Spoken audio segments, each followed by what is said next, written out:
Hello, and welcome to another Business Heartprints weekly session with Jeremy and Anja. I'm not going to talk a lot about me, but just to remind you, I'm an HR disruptor that I will never shut up about the importance of energies in like individual energies and collective energies in companies, in recruiting, in team management. And Jeremy is very inspiring VC investor and tech expert, CEO, that he's building a global ecosystem and wants to positively impact 3 billion people. Jeremy, would you like to add something? Nope, that was great. I like it. And then I think you have the topic for today, right? Yeah. We decided that we are going to talk about heart-based selling techniques. Which is really interesting topic because my last post today, I wrote what somebody said to me, I would say like years ago. Hey, you are too kind. You will never be successful in sales because they will eat you up alive. The thing is that the assumptions, there are a lot of assumptions and a lot of stereotypes about sales. I love sales. Really, I love sales. Like my career started in sales. I started selling bookstore from door to door in England, and that was an amazing experience that crushed my soul. But I think I became a better person because of it. And every day we are involved in sales. We are selling ourselves every day to ourselves, to others, even if we don't even think about it. So I really wanted to talk about today about this approach. You know, that we are all wholehearted. We are all kind. We all want to help people. We offer services, you know, to help, to support people. And we don't want to manipulate people. So how can we be successful in sales? This is today's topic. Okay, great. So maybe we could just start with, like we usually do, with maybe like, I don't know, 5-10 minutes of some intro. I will say something, and then Jeremy will say something, and then we will continue with our Q&A, because this is the most important part, I think, that we listen, you know, that you share your experiences, your insights, your challenges, and we all gather in this energy. I mentioned already that I was selling bookstore to door in England, and that experience really, crushed my soul, if I may say that, because I was forced to do something that I really didn't like, and I was really pushed out of my comfort zone. But the thing is, what I learned, like I really learned about myself, that I cannot pretend that I'm somebody who I'm not, especially in sales. And I sell something, I don't sell a product. I sell my energy and I sell my enthusiasm about this product. This is how I do it.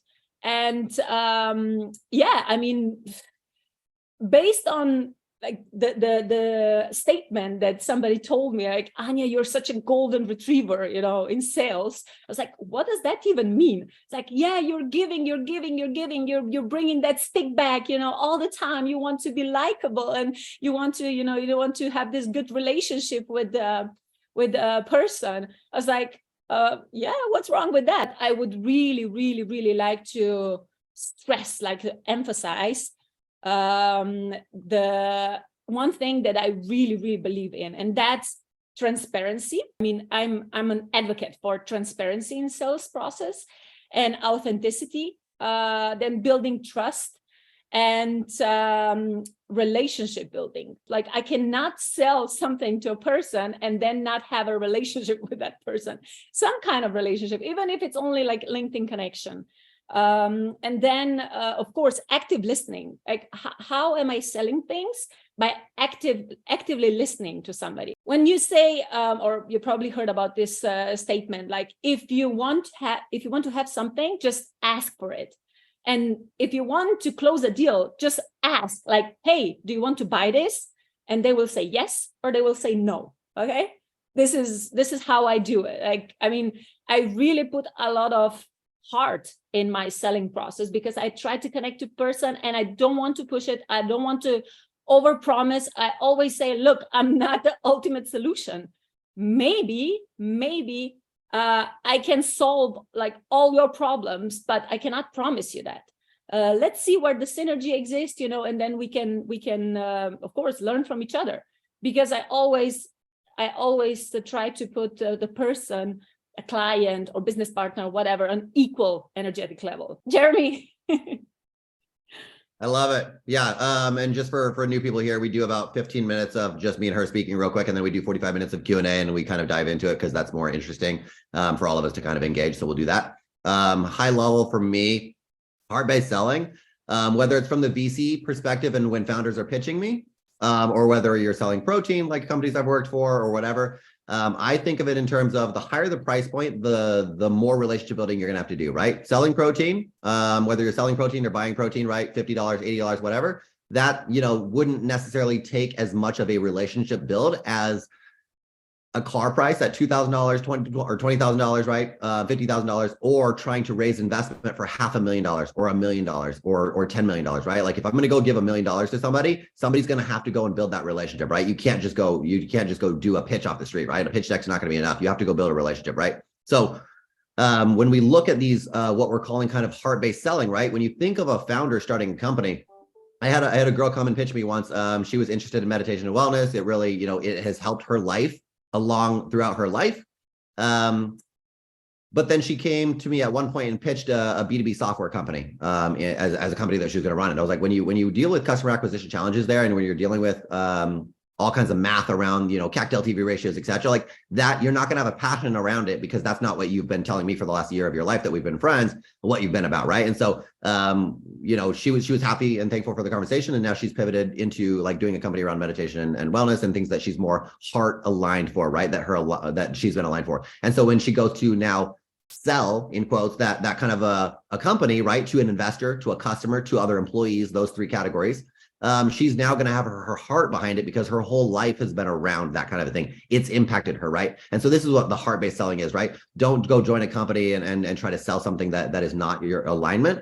And then when you do sell something that you're aligned for, and when you're interested, it doesn't come off as selling anymore, right? We're doing a value add, right? When we're looking at somebody, and actually when we're doing a heart-based selling, as far as the terminology today, when we're doing that and we're just asking people questions, what do you want out of your life, right? Like I start every conversation that I'm doing with somebody and asking them questions about what's your current focus, excitement, what's your background, highlight, emotional story, what's your future 2, 5, 10 years. I want to know all about this person first. And then I want to say whatever I'm doing that's mutually accelerating to them, whatever I'm selling that is going to be beneficial to them.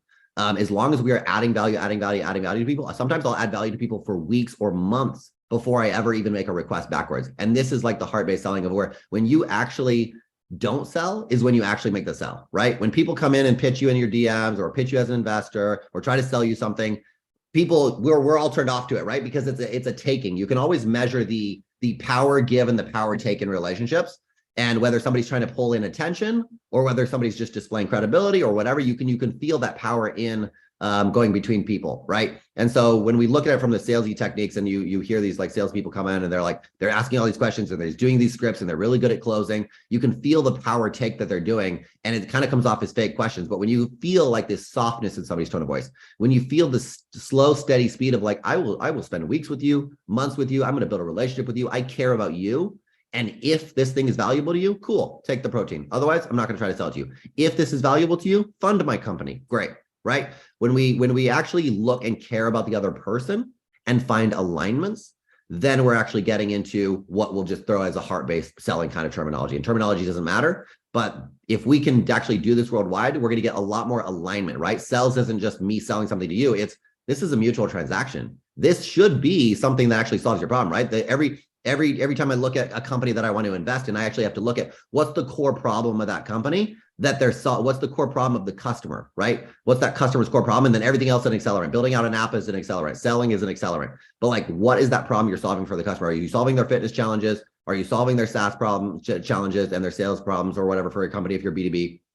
What is that core problem? And then everything else is an accelerant. And if that problem is the same problem for you, or your product actually solves that problem, and then it's an alignment. It's not I'm selling something to you. I'm giving you the solve to your problem, right? And we don't want to just be salesy people that are just, try to frame it in that way. We actually genuinely want to be that way. And we know this is a heart-based selling when we're asking questions of people and we're taking it slower and we have a softer tone of voice. And at the end of the call, if that person is taken care of in whatever way they need to be taken care of, not just with my product being sold to them, if they're actually being taken care of, that's how you know you're doing heart-based selling. Is you don't have the agenda of I need to make the sale. Your agenda is let me take care of them whether I make this sale or not. And so that's my high-level thoughts on like heart-based selling. Yeah, perfect. I completely agree with that because, for example, I wrote like this few stuff down, what I didn't like, what I don't like in sales. Like my personal opinion, because based on my experience, is like written scripts. Yeah, like you already mentioned.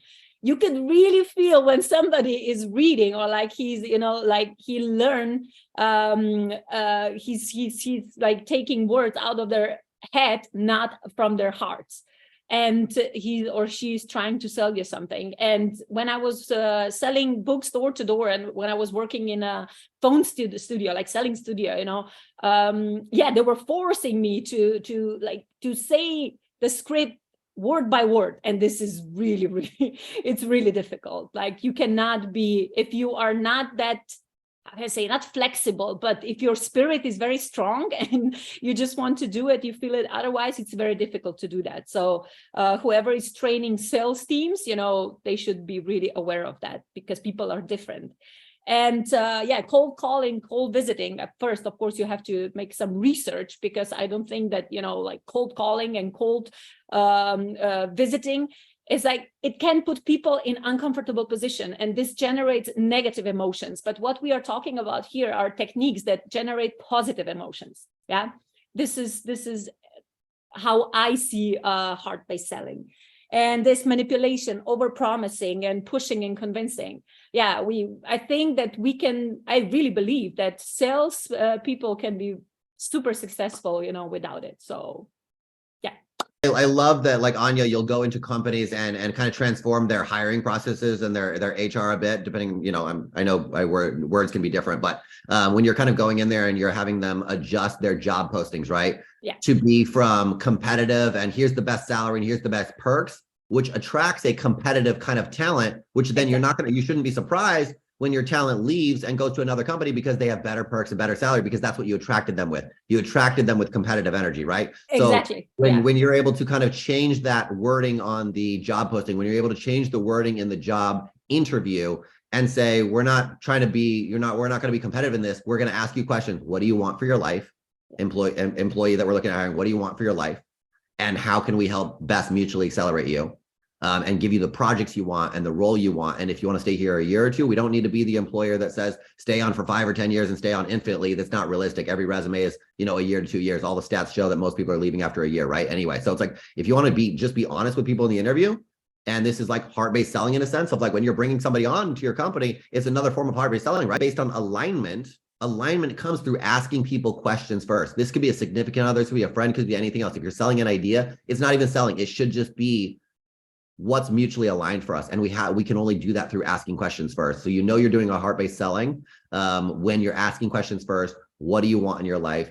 How can we help with that? And if we can help, great. If we can't, then let's part ways and somebody else is going to match up with you and I'll go match up with somebody else. But we don't have the objective to, I need to sell this thing today. It's, I want to take care of you today. And when you do that in an interview, when you do that in a fundraising, when you do that in selling protein, when you do that in anything, you're going to get a much better world. And that's the point behind the series of me and Anja even teaming up on doing this hosting of like all these heart-based things, right? At the end of the day, we're just talking about heart-based doing of a lot of different things, whether it's selling or recruiting or running companies, right? And it comes down to alignment. It comes down to value add. At the end of the day, with some of the heart devices that are out there where you measure heart coherence and frequency, right? Like when you think in a stressed form, it's changing your heartbeat. When you think fearful, it's changing your heartbeat. It's making you more unhealthy, right? And so when we're thinking more love and we're getting more alignment and we have more positivity and we're reading the tone of voice of other people, I'm always watching eye contact, body language, tone of voice, micro expressions for people. And when we're doing that more intentionally with each other and listening better, right? It's not reading and like invading somebody's privacy. It's listening better to them. And when we do that and we find that alignment, we get a much better world. So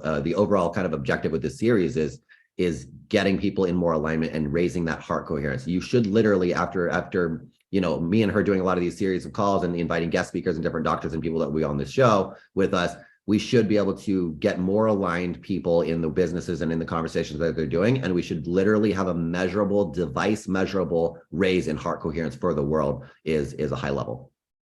Yeah. And also, even if it's like recruiting or sales or any other relationship, it's like your vibe attracts your tribe. And this is all it's about, because we have to understand that we can decide what kind of customers we will attract, what kind of people, what kind of team we will create. It's all what is inside of us, what we believe, what we think we can get, what we believe we can get. And with sales, like when we're going to talk about this today, when we come across people who are not heart-based, how to deal with them, in sales. It's like, because they are like potential customers or whatever, how to deal with them. And this is something that we could really have an open conversation today. So yeah, let's start with Q&A. Anybody wants to add something or any challenges? I've just got an observation, Anja. I'm loving this, and thank you for putting the link in LinkedIn. I didn't know about this before. I love what you're saying about building trust, and I think that is the core of any interaction. And I always say when I'm on a call with people, it's not about a transaction. It's about a relationship, and it's around really finding that alignment and the connection. And for me, whenever I go onto a call, because I didn't used to like the word sales, I always think of it in terms of, I'm just here to genuinely add value. And I want the person to come off the call thinking, wow, I'm better off than when I came on this call. So that's the approach I always take. And I have to say, for me, it's shifted the way I think about selling, because I didn't like the word selling. So when I think about it in terms of adding value and the words you've used of caring and building trust, that's been transformational for me. So yeah, I'm loving what you're saying. Tracy, thank you very much for joining. Would you be so kind and just introduce yourself a little bit? Like what do you do, or what you used to do? Because I think you have very interesting profile. Yes, so I now work. My brother and I had our own business for over 20 years, and then we sold it. And then while we were selling it, I started to train as a coach on the side, because I started to realize that in the entrepreneurial life, there was a lot of elements that were missing. And I really was on search for, what else is important in order for businesses to thrive. So I now work with founders to help them multiply their results. But I do this very much around the element of getting to them to become really effective leaders of themselves. And then when they become effective leaders of themselves, they become effective leaders of others. And a lot of it, as you and I connected yesterday, is around really tuning into what's going on for other people. And I see that the pattern I see with a lot of founders is they really feel the emphasis to deliver the actions and the strategies, and they often forget about the power of the people. And I see that that's often the part that trips them up. And when we can combine both, that's when the magic happens. So that's me in a nutshell. Great. Thank you, Tracy. Pleasure. Anyone else? Yeah, I've got something actually. This comes straight off the bat of being a lab-based scientist and then going into the business world. And so in the lab, I'd say to someone, grow your neurons on this dish. They'd be like, why? Well, your neurons won't die. And they'll go, okay, cool. So they'll now use new dish, because in their world, their neurons don't die and everything's great. However, when I was trying to sell in that manner, it didn't work out well, because I'd approach people in the cold way. Obviously, no relationship, no nothing, outreach. Hey, this is what point science analytics is. This is what we do. This is a service. It'll help you like this.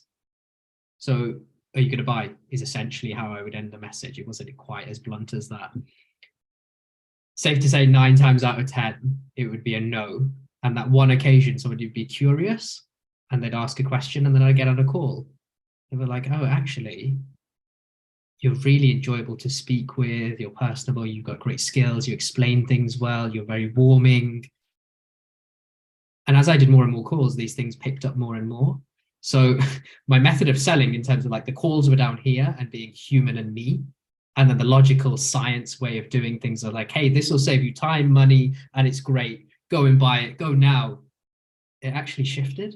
So now I actually don't even do that. It's only if they ask specifically, oh, look, so what are the services? What do you do? And things like this. But it's more of the case of the human being comes first.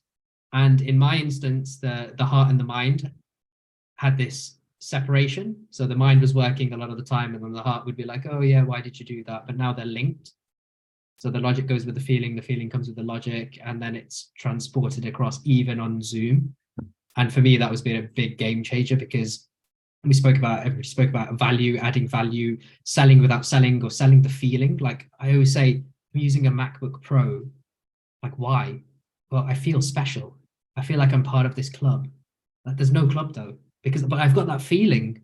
And that's the greatest thing in the world. How can I take that ability to have this feeling? It just says MacBook Pro across, and I feel like I'm in this club. How can I now transport that in my version of selling? And that's actually just being me and authentic me on calls, which people love. So yeah, it's more of a, observation / statement rather than questions. Love it. Awesome. Thanks, Ricky. Yeah. Anyone else would like to add something? Usha.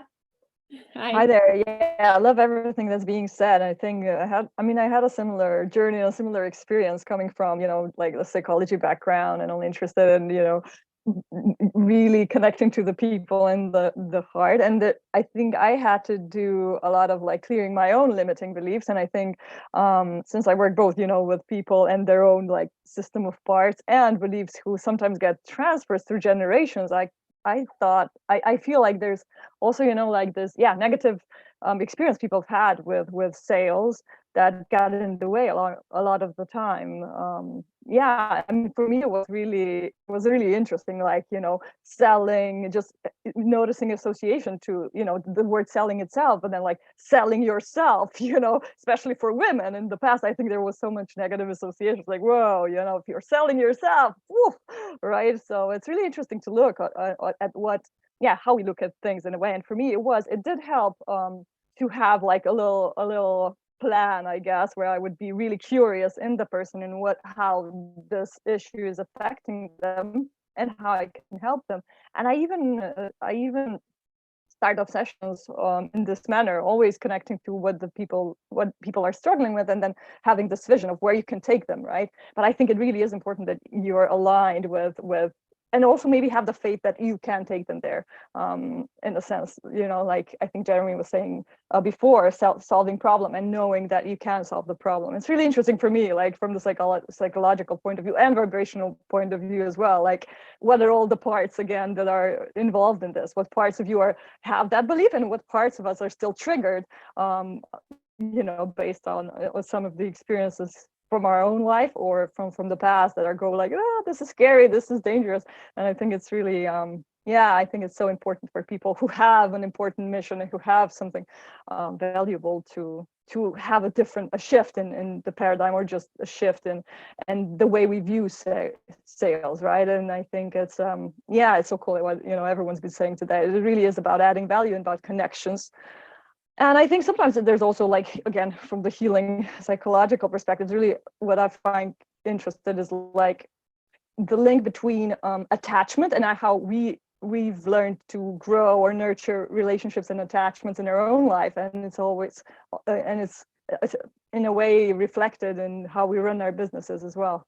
I think such a great, space for growth in general, entrepreneurship, in terms of, facing all that comes up. And I think it's such an important conversation to be had. How can we do selling in a way that is really adding the value, and perhaps even again changing this old paradigm, old beliefs where selling yourself, right, was such a bad thing, and now turning it around and saying, you know what, like we're a group of heart-centered entrepreneurs. We've got such an important thing to share, such an important mission, right?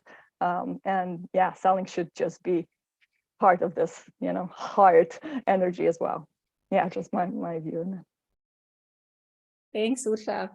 Okay, let's see one practical example. For example, there's a company that with sales team, and there are sales targets and KPIs. How would you motivate people? Because there are different sales people inside. For example, some of them are heart-based, some of them are like pit bull selling people. But how would you motivate if you would be like wholehearted leader? Jeremy, would you like to answer this question, and maybe then other people can add their opinion? Sure. Yeah. I think if they're heart-based kind of selling already, and they don't really want to be the pushy type already, that's good.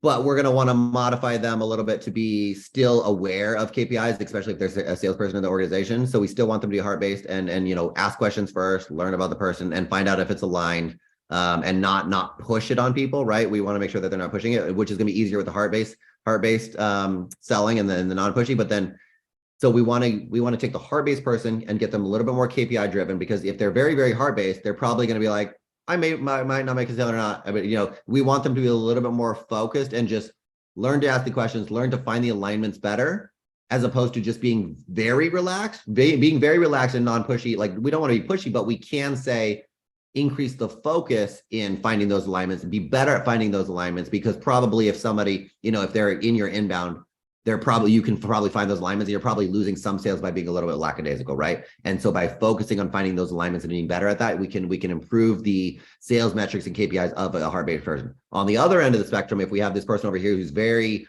not heart-based and just sales metrics, and they're very in their brain, and they're very thinking, and a little bit maybe on the less emotional side and less thinking about other people, we want to share with them the perspective that they're going to get more of their goals, right? If they're in the job just to make money and then go travel the world, like, that's still great and valuable, right? But we want to turn off the pushy part and just translate to them, look, if you want to make more sales, people that feel like you're adding value to them and caring about them are going to sell better. So if you soften your tone, if you slow down when you're talking, if you ask them more questions, you're going to get more sales naturally, but don't make it come off like you're pushing your sale. Don't make it come off high pace speed. Don't make it come off like all you want to do is sell this product. Change the way you're coming off, and you'll still meet these high sales targets that you want. So that's my perspective. When somebody was trying to sell me something, and I said, like, no, I don't want that. Oh, yes, you do. You need that. Like, it's going to change your life. No, it will not. So this is something that I would really like to avoid also in my company, but I really don't want to have anything to deal with that kind of people. Like, maybe anyone from you, like, did you have any experience with really, I would say, intrusive or like pushy sales people or companies? Anybody wants to share their experiences? I find it very interesting, because the reason I used to hate sales are exactly the reasons that you mentioned, right? Like, really someone pushing something on you. And I find it interesting because you were now talking about sales from the heart. And the reason why we see these pushy people still nowadays quite present everywhere, I think, is because our full focus is on the profit side financially. And there are very few KPIs measuring the how you obtain those results. And there are very few KPIs measuring the amount of customers that you're pissing off and losing with the wrong approach. Like, these KPIs are not there, but I'm sure, there's so much of that. And this brings me to a point where I think it's really interesting. If we were to change not just our approach to sales, but our approach to society, our approach to this world, to say, well, is it really important that this iPhone makes such a huge margin for the shareholders? Or is it more important that maybe the production process from A to Z is sustainable and creating win-win solutions all across the chain? That's a topic that is, for me, very much related to sales as well now, more that I'm coming into it, because I remember applying for sales job in a petrochemical company, because it seemed like from the company I was working at and the different career paths that you were getting, this was like one of the only paths that my manager could see for me. So I started applying for positions, but it's like you say, the heart wasn't there. I was doing customer service and I could do that because it was the service to the people. The selling was done somewhere else because I couldn't sell those products. And what I now realize, that I'm passionate about what I'm doing, it comes by itself. Like I don't need to think much. It just comes automatically. But what I also noticed on this path is that I also didn't know how to sell. I also didn't know how to create these relationships and where this magic happens. For me, chatting on like social media was very impersonal, as long as I was on Instagram and Facebook and all of that, and I found it such a waste of my time. And luckily now I'm getting more acquainted with LinkedIn, and I find it such a different level of conversations. Like here I'm actually getting enjoyment out of it, and I'm starting to realize what social selling actually is when it really comes into the finer details on how to apply it. And I'm really enjoying this process of learning, and listening to you, it was really insightful as well. So thank you for that. Great, thanks, Mita. So what I wanted to also add is you mentioned LinkedIn. Yeah, I can say that everything what I created is also thanks to LinkedIn, because LinkedIn is the platform that I'm sharing my energy, that I can show myself as my true self. When I was employed, like when I was a part of another company, they wanted me to be like they are. Yeah. They didn't really let me to be how I really was. And social selling was not really a thing there. Yeah, I was connecting to people and stuff. But now everything I put out, it's like in my mind is like, Anja, I just make sure that they know you exist. That's it. And who you truly are. And if they will resonate with it, they will connect with you. And they are. Like I'm getting customers through this because people know who I am. They trust me. We build a relationship, and that's how like my company is also growing. So I don't know, like traditional techniques, of course, they need to exist. Like there are a lot of companies that are still using them. But for me, for example, cold calling or like, cold visiting or any other, like, I would say like convincing people that my solution is the ultimate solution. Well, that's not going to happen. So, and I think this is how sales should be, in my opinion, because everybody, like whoever wants to sell something, they have something unique, like in their personality, in their energy, and also I'm pretty sure in their product. And this is something that they need to share. Not something that they read in books or whatever, or like statements that they think, that there will be hooks for customers. And that is such an interesting perspective, Anja. And I think really it was you that started really allowing me to show myself. It was seeing your authenticity that told me, okay, Mika, stop hiding. It's time to get out there. There's nothing to lose. Let people know what you do. Let people know what you think. And thank you, Anja. Really, it's only been a couple of weeks and I see huge improvements. Great. I'm happy for that. I really like inspiring people. And I think like we should inspire each other anyway. So, and, chats like this, these are like super fun. They're super valuable. I know. Because a lot of people, they are not really comfortable of talking about this kind of sales because they come across as, I don't know, like weak or, not strong enough or whatever. But this is bull and stars. Beep. I'm not going to say it, but I really do not believe, in this mindset that you cannot be successful with heart-based selling. Yeah, I mean, even another perspective, right, of like hard-based selling is like what we're doing right now, right? Like I just started a series of these. I do one of these with Anja. I do this with other people. I do a 1 hour weekly with a lot of different people. I'll be starting with a neuroscientist next week as well, where we do a 1 hour each week. And then we'll have, starting with like 5-10 people, then 50, then 100. I just partnered with a university. They're going to send over 11,000 students. We'll be running Zooms where there's just lots of people on the call. What are these? They are top of funnel, free in terms of selling techniques. It's top of funnel things that are free, where me and Anja or me and whoever I'm with doing these things don't sell a single thing, and we're not ever going to. We're going to give free information for an hour. There might be 500 people or 1,000 people on these calls eventually.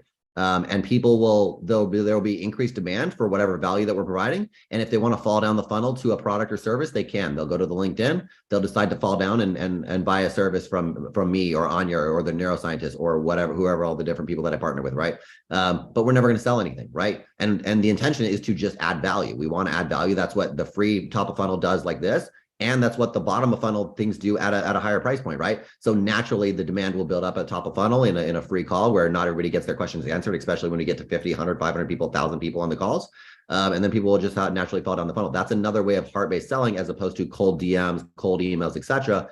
Is it's a low cost. And this is something I look for from founders. When me putting on the investor hat, I also look for founders to build out these free top of funnel things where they take an hour of their time. They talk to 500 people. If they're really adding value, the groups will build up in size.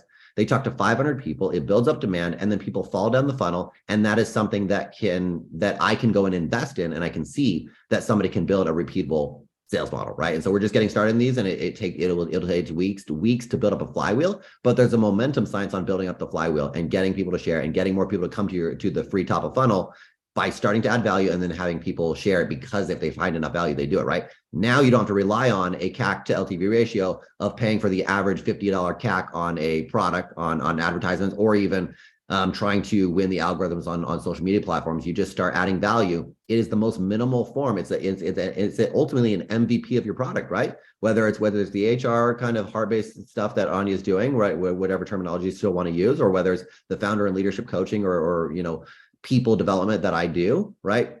It's an MVP. And so whenever companies will come and ask me for like maybe $500,000 or $1 million, right? And it's like, what do you need that for? To go build out a product, like to go build out an app a lot of times? And it's like, well, what's the most MVP version? What is your app actually doing, right? I was talking to a person this morning, and it's like, what is your app actually doing? Oh, it's solving this problem. It's a marketplace. Well, guess what? You don't need an app to do the marketplace yet. The app will be the accelerant. The marketplace you can actually do on a Zoom call, get on a Zoom call, connect the people together, whatever you're trying to do for your marketplace, solve that customer's problem, because that's the core. You don't actually need a tool to do it. The tool is the accelerant. You can actually do that already. Go make $50, go make $100, then make $500, then make $1,000, then make $10,000, then go pull in investment money to accelerate the core. But you can start with that core, and you can start it without selling anything. You can just be displaying what you're doing, what your value is, right? A lot of times I'll look at somebody, instead of selling, it's just asking them questions. What do you want? What do you need? What are you really, really passionate about? And then here's this pretty platter of things that I'm working on or things that I have in my network. And I'm just going to display this pretty platter. I'm not going to try to get you to buy it. I'm just going to display this pretty platter of food. And if they don't take it, then we know either in that moment or in the next moment with the next person, we need to add some more grapes, some more cheese, some more whatever to this food platter that we're making, to where they're like, this is such an amazing platter. It's better than anything I've ever seen. Where's the price for this? Can I buy this? Right? But we never actually have to pitch it. You just make a prettier and prettier platter. So. Yeah, awesome. And also, I would really like to emphasize the importance of collaboration. Like seriously, networking and collaboration.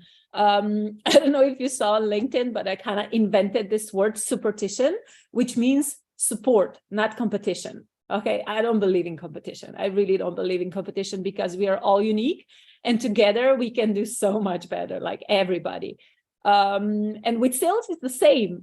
Really, it's sometimes it's really funny when I attended, stuff like that, and Q&A or like calls and, that organized by some companies. And usually they're like sneaking in, their product placement, like the product description. It's like, okay, I didn't come here for that, but okay, it's like, because they are kind of, this is kind of manipulation from my point of view. And I already mentioned that I really want to focus on generate positive feelings, whether it's for me or for people that I'm talking to, like my potential customers. So this is the point. This is the core of everything. I like it. And with that said, if any of you guys want to share right now why you come to these series in general with me and Anja, or why you came today, let's make sure that we're adding value, because again, we're not selling anything, we're adding value, right? So if you guys want to kind of share, why do you guys come to these series? Why did you come to today's topic? Let's learn about who's in the audience and how we can collaborate, because we don't need to be competitive. And we don't have an objective here today except to help. Exactly. Is it Yes. Mika? No, there is Noeli. Noeli. Okay, Noeli. Hi. Hi. Well, Hi guys, I can show my picture because I have henna in my hairs and today's self-care day. So I'm taking the time for me to be marvelous next week. So I came today to listen about all the sales talk because I'm being in wellness and prevention 25 years. I had yoga studios. I help Ayurveda clinics to get profits. Well, the time would be really small to talk about everything I had made because I left Brazil from the suburbs. I decided to go around the world and see what happens. So you work with whatever it is until you find a way. And I never thought about working with yoga or with Ayurveda, but I was always having clients coming from yoga and Ayurveda. I became a coach. I have private customers. I was inside corporations entering in pajamas, yoga clothes. And I still having customers from yoga and Ayurveda. And Corona showed a different way of being for all of us. And for me, principally, because I lost everything I had at that time. Yoga studios closed and so on. And so I became a digital nomad and I had to adapt. So my big quest now, and what Mika was sharing is very important too, because we just run Heartprints since September. Mika, since when did we have Heartprints? September, October, or something like this? And there is a new way of selling for me because it's not a space where I am inside a yoga studio or a Ayurveda clinic and the clients come. We have to find new ways to sell. And I'm so done with sellers or webinars that they say that is live and then they keep talking 1 hour and they are so sellish, or this aggressive pinpoint or bullet emails you receive on LinkedIn or on Instagram. I'm so done with this. So we are learning now a new way how to sell our products or what we are that can help humanity. And so the value you are giving us is, hey, unpayable. So there's priceless. Thank you. I just became some insights, some ideas, some answers that my heart is having, because how do I get to the next level now, being so authentic that I'm not hiding anymore behind yoga studios or Ayurveda. Ayurveda and yoga is still here. They are skill. I can help you to feel better day by day, to have more energy and so on. So now I just became some ideas how to. Thank you so much, because I was struggling, I must say, and Mika knows this. I was struggling without the standards of yoga and Ayurveda that I'm there inside waiting for you. How do I sell my new kind of coaching? And how do we sell Heartprints as not a social? We have bills to pay. So we have a good heart. Our heart is in the right place. We want to really move the greater good. So how to sell without being that kind of sales force? How to, and other points is they trying to hire us for networking marketing. I love network marketing, but some companies are really penetrant. We are never going to be that penetrant. So how to sell with heart? So we are learning, and thank you so much for what we are learning here. And Anja, I just reinforce what Mika was telling before. You are being such an inspiration for our Heart Spark. It is like, well, frequency alignment. Thank you so much. And thank you as well, Jeremy, for all the tips you are giving us. Thank you all guys for listening. Thank you. I'm glad it was helpful. Thank you. Thank you all. Really cool to hear that. Thanks. Yeah, I mean, this is kind of, we are approaching now. We also have like 10 minutes. But if anybody wants to add something, if you have some challenges or just something that you want to share, because I can feel, that it's bursting, the energy and the bubbling. There are so many things that we can talk about here. Just this is really psychologically safe space to share that. Then I maybe want to enter quickly again into what Noeli just mentioned of paying the bills, because the challenge I see with myself, like I love adding service. That's what I've done my whole life, and I never expected anything in return. I had a fixed job, paying my bills, no problem at all in that sense. So I could give endlessly, and I didn't need anything in return, right? And now it's different. There is no income anymore that comes in every month. So there is a certain need in the society at the moment to have a certain income. So how do you bridge that? Because I mean, of course, apart from the savings and things that you do to bridge financial gaps, but that's not what I'm talking about. It's more like how can we deal with the pressure that we sometimes have, whether it's from our boss with the KPIs or whether we are our own boss and we simply need to pay our bills. That's a bit the challenge for me, how to find that balance, right? How to get in the money and still serve rather than sell most of the time. Under pressure. Yeah. Thanks for this question. I think like everybody who are on this entrepreneurial path, we are facing similar challenges. Jeremy, would you like to answer this question from your perspective, and then I can add? Yeah. From my perspective, when we have the pressure of selling or pressure of paying bills, instead of responding to the pressure of needing to pay bills with let me go and push sales, we want to say, let me do deeper listening. So instead of saying, I got to push this sale today, let me do deeper listening. Let me listen to the words that they're saying. Let me listen to their tone, to their eye contact, body language, tone of voice, microexpressions. Let me really deeply listen to this person, and let me get better at identifying the right ideal client, right? Because a lot of times if we have to push the sale, it's not the ideal client, it is friction. And we should be able to feel that friction in their eye contact, body language, tone of voice. And when we feel that friction, we either know that we're not deeply listening to them enough, and we're trying to sell our product. We're trying to think about our product and how do we word it better to sell it to them. We're not doing enough deep listening. So when we feel that friction, we know that we're not doing enough deep listening. We want to do listening deeper. And that means eye contact, body language, tone of voice, microexpressions. Second by second, as you say a certain word, there's a certain reaction. So do the deeper listening and then map the words that they're using. So words they use are really critical. A lot of times we'll think like, oh, it's the same thing, right? And it doesn't trigger for them unless we use their words that matter to them. Words get coded for us throughout our life in a certain way. So when they're using a certain word, good will mean something different to somebody else than nice, then will mean camping or etc. Right? Our words get coded specifically. So we want to use their words.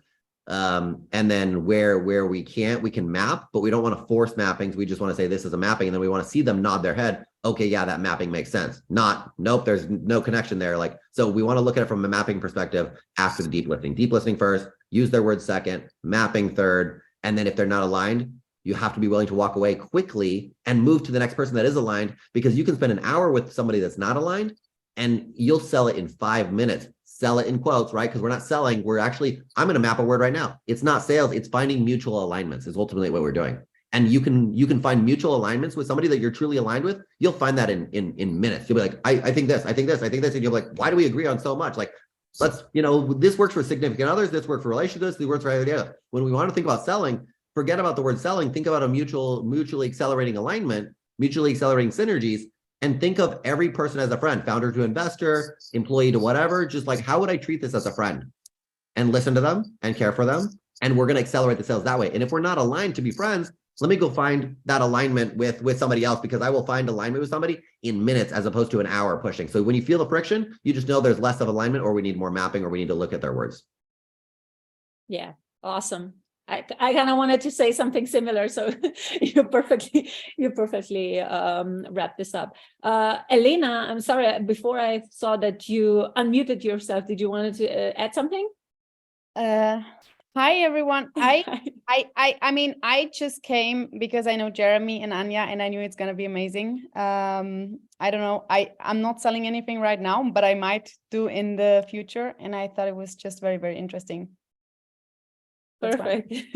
Thanks for coming. It was very inspiring. I like it. Thanks, Elena.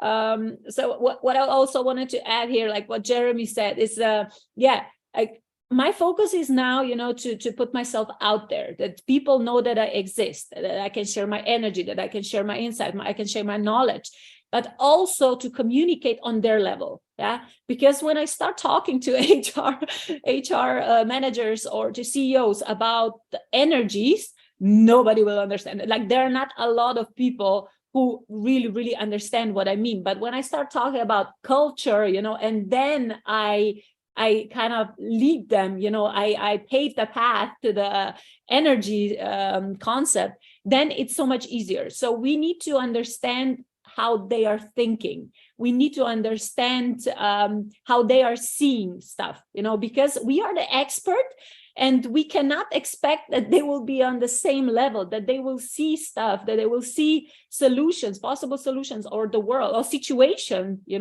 or potential the same way as we do. So that's why, this active listening and understanding and just observing, and then jumping into the conversations or LinkedIn or whatever, because you can, not because you want to say, oh, I'm the smartest person in the world, I want to show you that. No, it's not like that. It's just, I have really cool solution. You can choose it, like there are always other solutions, but we can connect. We can really create that deep connection and build trust, and we can show each other authenticity and create that safe space. And then the sales, or like the product sales, or the closing the deal will always be consequence of all that. So people share the energy that you are sharing with them, and that's kind of magical when we are talking about sales. Cool. I love it. It was great chatting with you guys today. I have to hop to my next call, but this was fun, and we will do more, and we will keep having, we will have more guest speakers soon too. Thank you all. Have an amazing day, evening, and I'll see you next Thursday.